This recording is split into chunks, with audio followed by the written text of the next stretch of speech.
ఏ work అయినా మనం expect చేసినంత ఫాస్ట్‌గా, మనం ఊహించినంత సింపుల్‌గా జరగదు అనడానికి ఇది ఇంకొక ఎగ్జాంపుల్ అండి. సో, ఈ ప్రీవియస్ వీడియోలో కూడా నేను చాలానే షేర్ చేశాను ఇలాంటి ఎగ్జాంపుల్స్.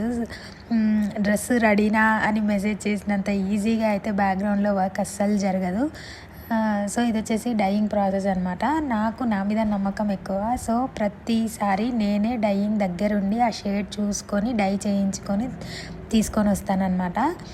వాళ్ళు ప్రొఫెషనల్స్. వాళ్ళకు పిక్ చూయించి చేసేయమంటే చేసేస్తారు. కానీ నేనైతే అలా చేయను ఎప్పుడు. ఇప్పుడు తనకైతే నేను ఒక పిక్కే చూయించాను. ఫ్యాబ్రిక్ కూడా కాదు. ఈ షేడ్ కావాలి అనంటే దానికి ఒక 3 పౌడర్స్, 3 కలర్స్ షేడ్స్ మిక్స్ చేశాడనమాట. సో, అనిపించింది దేనికైనా మనకు ఒక ప్రాసెస్ అంటూ ఉంటది. ఒక క్యాలిక్యులేషన్ అంటూ ఉంటదనమాట. దాని ప్రకారమే వర్క్ చేయాలి. వీళ్ళైతే సీజన్‌తో సంబంధం లేకుండా ఇది సమ్మరు. ఈ హాట్ వాటర్‌తోనే ఆ పెద్ద పెద్ద స్టవ్స్ దగ్గర డే మొత్తం వర్క్ చేస్తారనమాట. So, just trust the process.